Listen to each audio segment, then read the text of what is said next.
Stellen Sie sich vor, Sie spazieren durch eine deutsche Innenstadt, die Sie noch vor 10 Jahren als lebendig, sicher und wohlhabend in Erinnerung hatten. Doch heute ist das Bild ein völlig anderes. Wo früher Inhaber irreführte Fachgeschäfte und gemütliche Cafés waren, racing sich nun Euro-Shops.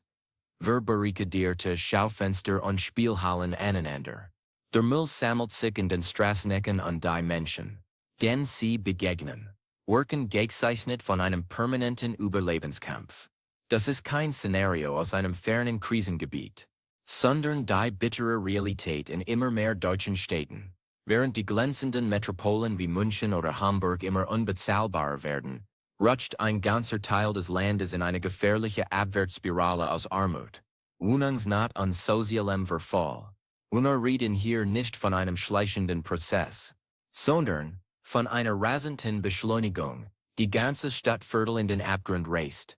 In diesem Video schauen wir uns 10 deutsche Städte an, die gerade am schnellsten abrutschen. Und warum die Kombination aus explodierenden Mieten und sinkender Kaufkraft. Einige dieser Namen werden Sie schockieren, denn sie gehörten einst zum stolzen industriellen Herz Deutschlands. Fangen wir direkt mit einem Ort an, der wie kein anderer für den Aufstieg und den tiefen Fall steht: Gelsenkirchen. Einst die Stadt der 1000 Feuer, das Herz des Bergbaus und der Stolz des Ruhrgebiets. Da heute führt Gelsenkirchen regelmäßig die traurigen Statistiken in höchster Arbeitslosigkeit, niedrigstes Pro-Kopf-Einkommen und eine Kinderarmut, die einem das Herz bricht. Wenn Sie durch Stadtteile wie Schalke oder Uckendorf gehen, sehen Sie den Verfall in jeder Ecke. Gehen Sie Straßenzüge, bestehen aus sogenannten Schrottimobilien. Das sind Häuser, in denen die Besitzer seit Jahrzehnten nichts mehr investiert haben, während sie gleichzeitig die Ärmsten der Armen dort unterbringen. Die Wohnungskrise zeigt hier ihre hässlichste Fratze: es gibt zwei Leerstand. Der ist so verfallen, dass man dort kaum noch würdevoll leben kann. Gleichzeitig steigen die Nebenkosten so massiv an, dass viele Haushalte vor der Wahl stehen: heizen oder essen. Gelsenkirchen ist das Warnsignal für ganz Deutschland. Wenn die Industrie geht und keine echte Perspektive folgt, frisst die Armut die Stadt von innen auf. Der in dieser Liste leider nicht fehlen darf, ist Duisburg. Besonders der Stadtteil Marxloh ist mittlerweile bundesweit bekannt, aber nicht für positive Schlagzeilen. Duisburg kämpft mit einer massiven Überlastung der sozialen Sicherungssystem. Die Stadtverwaltung kommt kaum hinterher, die Infrastruktur auch nur ansatzweise instand zu halten. Das Problem in Duisburg ist die räumliche Trennung. Während der Süden der Stadt noch relativ wohlhabend wirkt, rutscht der Norden rasant ab. Die Wohnungskrise hier bedeutet, dass bezahlbarer, sauber Wohnraum Mangelware ist, während kriminelle Banden versuchen, in den verfallenden Vierteln das Sagen zu übernehmen. In Duisburg sieht man, was passiert, wenn eine Stadt die Kontrolle über ihre Stadtteil verliert. Die Geschäfte schließen, die Kaufkraft verschwindet und zurückbleiben Menschen, die sich vom Rest des Landes vergessen fühlen. Mit der Duisburg in den letzten 5 Jahren abgerutscht ist, erschreckt selbst erfahrene Stadtplaner. Und hier wird es für viele überraschend. Bremerhaven, die Seestadt im Norden, hat eigentlich alles, was man für eine erfolgreiche Wirtschaft braucht: einen riesigen Hafen, Tourismus und Forschungseinrichtungen. Hinter den glänzenden Fassaden der Hafenwelten verbirgt sich eine tiefe soziale Krise. Bremerhaven hat eine der höchsten Quoten in Menschen, die von staatlicher Unterstützung abhängig sind. Die Kluft zwischen dem modernen Hafenbereich und den Wohnvierteln wie Lage ist gigantisch. In Lesse sieht man Lestan neben völlig überfüllten maroden Mietskasernen. Die Armut ist hier so verfestigt, dass sie von Generation zu Generation weitergegeben wird. Das Schlimme ist, dass die Menschen hier oft keine Chance haben, die im Wohnviertel zu entkommen, weil sie auf dem freien Wohnungsmarkt wegen ihrer finanziellen Situation sofort aussortiert werden. Bremerhaven zeigt uns: Suleri render Hafen. Allein rettet eine Stadt nicht, wenn der Wohlstand nicht bei den Menschen in den Wohnvierteln ankommt. Jetzt müssen wir über eine Stadt im Osten sprechen, die oft als die ärmste Stadt Deutschlands bezeichnet wird: Görlitz. Görlitz ist wunderschön, eine filmreife Kulisse, oft als Girlywood bezeichnet. Aber diese Schönheit ist eine Maske. Die jungen Leute gehen, weil sie keine gut bezahlten Jobs finden. Boom zurückbleiben die Ärmeren und die Rentner. In Görlitz sind die Mieten zwar auf dem Papier niedrig, aber im Verhältnis zu den extrem geringen Einkommen sind sie für viele immer noch eine Belastung.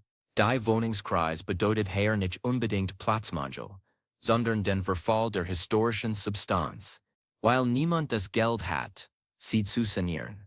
Sehen Sie diese tragische Schönheit. Wunderschöne Renaissancehäuser, die langsam verrotten. Die Armut ist hier lazy unversteckt, aber sie ist überall.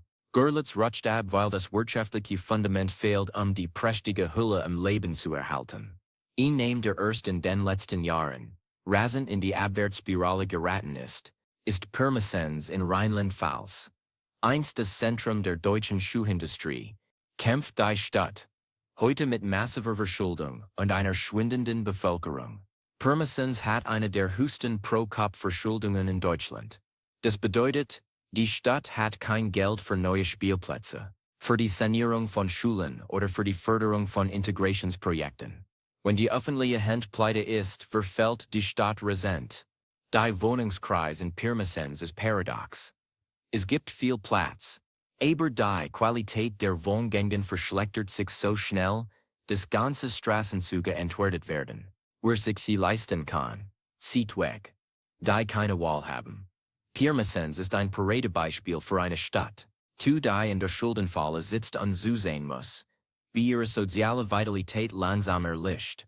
Schauen wir uns Platz 6 an. An dieser Ort wird viele schockieren Berlin. Jetzt werden Sie sagen, Moment mal, Berlin ist doch die hippe Hauptstadt. Aber Berlin erlebt gerade den brutalsten Wohnungsmarkt ganz Europas. Die Stadt ist gespalten. Während im Zentrum Luxuswohnungen für Millionen entstehen, rutschen ganze Bezirke wie Neukölln oder Wegen immer schneller ab. Die Wohnungskrise in Berlin ist so extrem, dass selbst Menschen mit mittlerem Einkommen keine Wohnung mehr finden. Das führt dazu, dass die Menschen in völlig überbelegten Wohnungen leben müssen. Die Armut in Berlin ist laut, bunt und aggressiv. In den U-Bahnhöfen sehen Sie die Folgen der gescheiterten Wohnungspolitik. Immer mehr Obdachlos, Drogenproblem und ein allgemeiner Verfall der öffentlichen Ordnung. Berlin rutscht ab, weil die Stadt ihre soziale Ziele in den Immobilienmarkt verloren hat. Wenn man sich die Miete nicht mehr leisten kann, landet man in Berlin sehr schnell ganz unten. Und der Weg zurück nach oben ist fast unmöglich. Ein weiterer Kandidat auf unserer Liste ist Halle an der Saale. Halle hat zwar eine renommierte Universität und eine schöne Altstadt, aber die Stadtteile am Rand. Wie Stadt sind soziale Brennpunkte mit einer rasanten Abwärtsdynamik. In Halle Stadt sehen wir das Erbe des DDR-Städtebaus kombiniert mit der modernen Armutskrise. Die riesigen Plattenbauten werden zum Auffangbecken für alle, die sich die sanierten Wohnungen im Zentrum nicht mehr leisten können. Die Armut ist hier konzentriert auf engstem Raum. Das führt zu einer Stigmatisierung der Bewohner, was es für sie noch schwerer macht, einen Job zu finden. Hall rutscht ab, weil die soziale Schere immer weiter auseinandergeht. Während die einen vom Forschungsstandort profitieren, bleiben tausende andere in den Betonwüsten der Außenbezirke hängen, ohne echte Hoffnung auf Besserung. Kommen wir zu Platz 8, Offenbach am Main. Direkt neben dem glitzernden Frankfurt gelegen, ist Offenbach seit Jahrzehnten die kleine, arme Schwester. Offenbach hat den höchsten Migration-Anteil in Deutschland, was eigentlich eine Chance sein könnte. Aber die Stadt ist finanziell völlig überfordert. Die Infrastruktur ist im Limit. Die Mieten steigen in Offenbach massiv an, weil die Menschen aus Frankfurt dorthin verdrängt werden. Das verdrängt wiederum die alteingesessenen, ärmeren Bewohner von Offenbach in immer schlechtere Wohnverhältnisse. Die Innenstadt von Offenbach wirkt oft wie ein einziger Billigmarkt. Hier zeigt sich die Wohnungskrise durch Gentrifizierung von außen. Die Reichen aus Frankfurt ziehen nach Offenbach. Sind die Armen in Offenbach haben keinen Ort mehr, an den sie gehen können. Das soziale Gefüge in Offenbach ist extrem angespannt und droht unter dem Druck des Immobilienmarktes zu zerreißen. Platz 9 belegt eine Stadt im hohen Norden. Flensburg. Viele kennen Flensburg nur wegen der Punkte in der Verkehrssynderdatei. Aber die Stadt an der dänischen Grenze kämpft mit einer wachsenden Armutsquote. Flensburg hat viele strukturschwache Viertel, in denen die Arbeitslosigkeit weit über dem Bundesdurchschnitt liegt. Das Besondere in Flensburg ist die Lage. Durch die Nähe zu Dänemark sind die Lebenshaltungskosten hoch, aber die Löhne auf der deutschen Seite niedrig. Die Wohnungskrise in Flensburg bedeutet, dies bezahlbare Wohnungen für Familien fast unmöglich zu finden sind. Die Stadt rutscht ab, weil sie zwischen zwei Welten gefangen ist und es nicht schafft, genug gut bezahlte Arbeitsplätze für ihre Bewohner zu schaffen. In den Randgebieten Flensburgs wächst eine neue Klasse von Working Poor, Menschen, die arbeiten, aber deren Geld trotzdem nicht für ein würdevolles Leben reicht. Und schließlich Platz 10. Kaiserslautern, einst ein wichtiger Standort der Industrie und der US-Armee, leidet die Stadt heute unter dem langsamen Rückzug der Militärpräsenz und dem Abbau von Industriearbeitsplätzen. Kaiserslautern hat eine sehr hohe Kinderarmutsquote. In den Wohngebieten wie dem Betzenberg oder der westlichen Innenstadt sieht man den Verfall der Bausubstanz. Die Armut in Kaiserslautern führt zu einer schleichenden Verrodung des kulturellen Lebens. Wenn die Menschen kein Geld mehr haben, um ins Kino, in Cafés oder in Vereine zu gehen, stirbt die Stadt soziale Pa. Kaiserslautern rutscht ab, weil die alten Motoren des Wohlstands stottern und keine neuen in Sicht sind. Aber warum passiert das alles gerade jetzt so schnell? Es ist eine Kombination aus verschiedenen Faktoren, die wie ein perfekter Sturm über diese Städte hereinbrechen. Zuerst ist da die Inflation. Alles wurde teurer. Lebensmittel, Energie und eben die Mieten, in denen die Einkommen sowieso schon niedrig sind, führt das sofort zur Katastrophe. Wenn die Butter plötzlich 3 Euro kostet und die Abschlagszahlung für den Strom um 100 Euro steigt, bricht bei einer Alleinerziehenden oder einem Rentner das gesamte System zusammen. Der zweite Faktor ist der explodierende Immobilienmarkt. Wir haben in Deutschland jahrelang zu wenig sozialen Wohnungsbau betrieben. Stattdessen wurden öffentliche Bestände an Privatinvestoren verkauft, die nur auf maximale Rendite schauen. Das Ergebnis sehen wir in Berlin, Duisburg oder Offenbach. Die Mieten steigen viel schneller als die Löhne. Wohnen wird in Deutschland vom Grundrecht zum Spekulationsobjekt. Wenn ein großer Teil des Einkommens nur noch für die Kaltmiete draufgeht, bleibt nichts mehr für das lokale Gewerbe übrig, was wiederum die Innenstädte sterben lässt. Das verändert das soziale Klima in einer Stadt, in dem sich Menschen aus verschiedenen Schichten begegnen. So entstehen Parallelgesellschaften der Armut. Die Armut in diesen Städten ist kein individuelles Versagen, sondern ein strukturelles Problem. Wenn die Bildungschancen in Duisburg markslos schlechter sind als in München-Grünwald, dann zementiert das die Armut für die nächste Generation. Das Warnsignal ist klar: wir verlieren den sozialen Zusammenhalt in Deutschland. Wenn ganze Städte abrutschen, dann gefährdet das den Frieden im ganzen Land. Die Frustration der Menschen in Gelsenkirchen oder Görlitz ist der Nährboden für politische Extrem.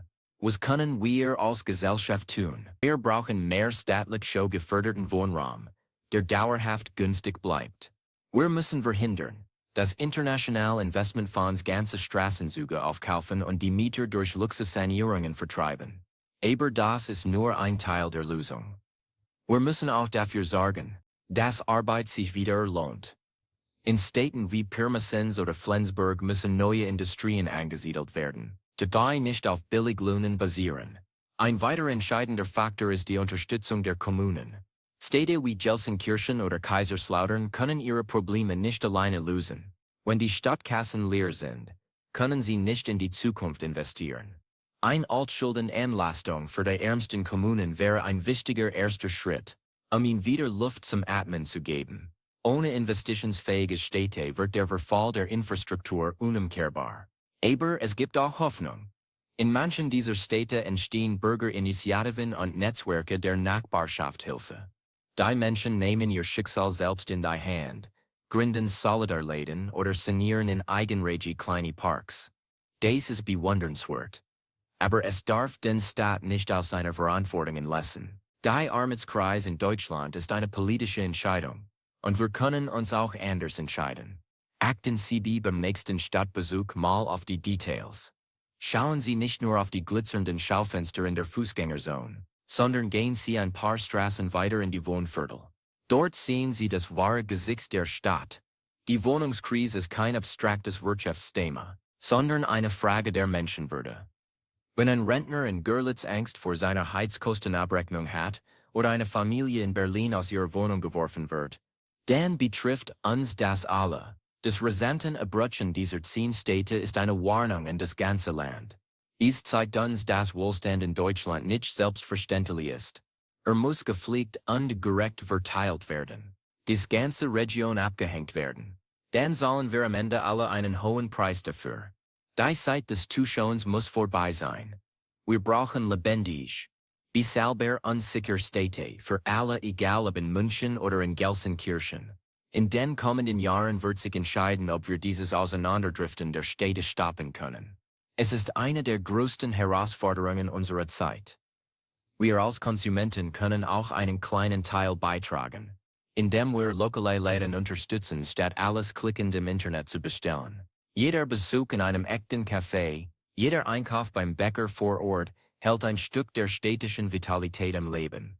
Bleiben Sie informiert und schauen Sie hin. Verständnis für die Situation der Menschen in den abrutschenden Städten ist der erste Schritt zur Veränderung.